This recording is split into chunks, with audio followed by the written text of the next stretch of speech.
Hey everyone, okay, so this is the start of the HD foundation series, and what this means is there's a little HD button there. If you click it, you will get the full HD experience. Now this film is going to be uploaded the highest quality possible, so I'm filming at 60i, which is about as good as it will ever get. So what you see on the skin now is pretty much how it's going to look in real life.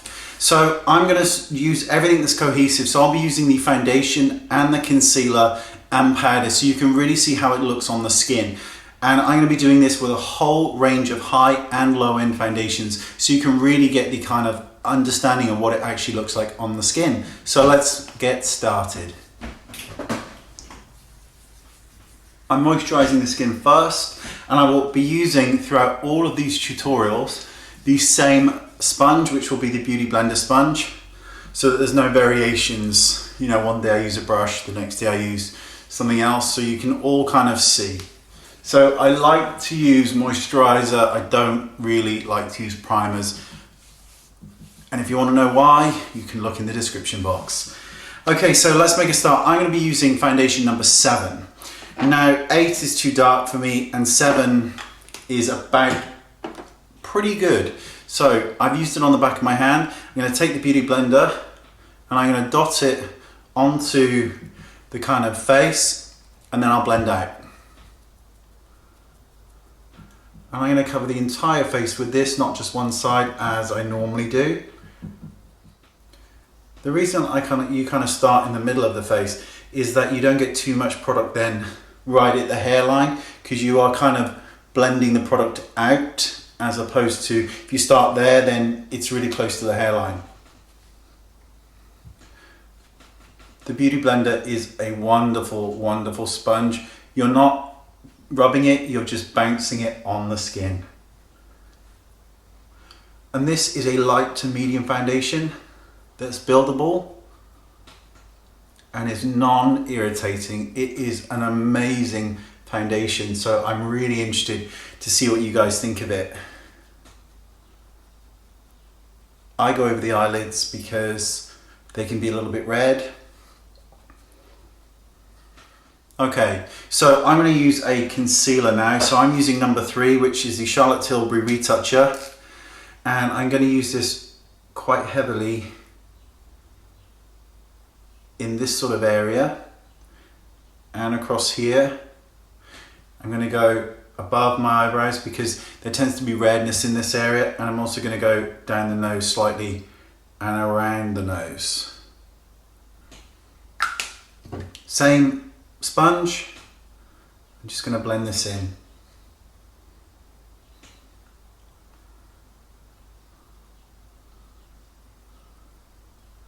And I'm going over the eyelids again because I will be setting them with powder. It just gives a more neutral kind of effect.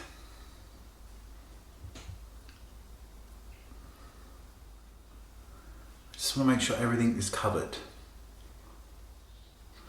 Don't forget your ears. If you have red ear syndrome like I do, a little bit of foundation on the ears, because you don't want gorgeous flawless skin and then a really big red ear. So I'm going to set this with some powder. I'm going to be using the Airbrush Flawless powder in number 2. So I'm using my brush, which is the limited edition holiday brush. It might be back, you know, just saying. I'm not going to powder everything. And when you get to the eyelids, make sure that it's smooth, there's no creases before you go over with powder. Very important. And down the sides of the face and underneath the eyes. That's the only place I want to apply powder, at least of this powder. Okay, so let me zoom in. I will put on a bit of bronzer and blusher so you can kind of see it in a more natural state. Okay, there you go. It's pretty bloody good, isn't it? Should we see if we can get in a little bit closer? I don't think we can. That's as close as we get. But you can see it looks good. It looks great. So let's add a little bit of bronzer and blusher. Okay, so I'm going to use Film Star Bronze and Glow because I like to keep with the cohesiveness of a brand so you can really kind of see it. I'm just going to bronze the outer perimeter by the hairline just to warm up that kind of face a little bit more, just around the hairline area. Cheeks, suck in. So you're in a straight line and then you're just sort of blending it up and out. It's just to add a little bit of dimension rather than it is you're trying to, you know, contour the life out of your face. A little bit down the sides of the nose, across the tip, tiny bit across the bridge. Little bit of highlighter, really small amount of highlighter, just on top of the cheekbones.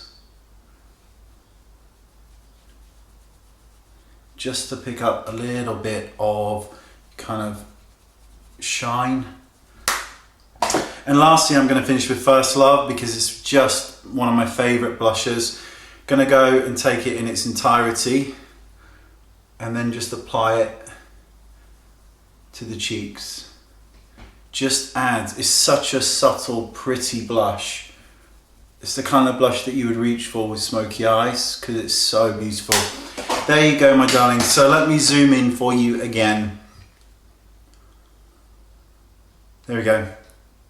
That is nice. It looks great.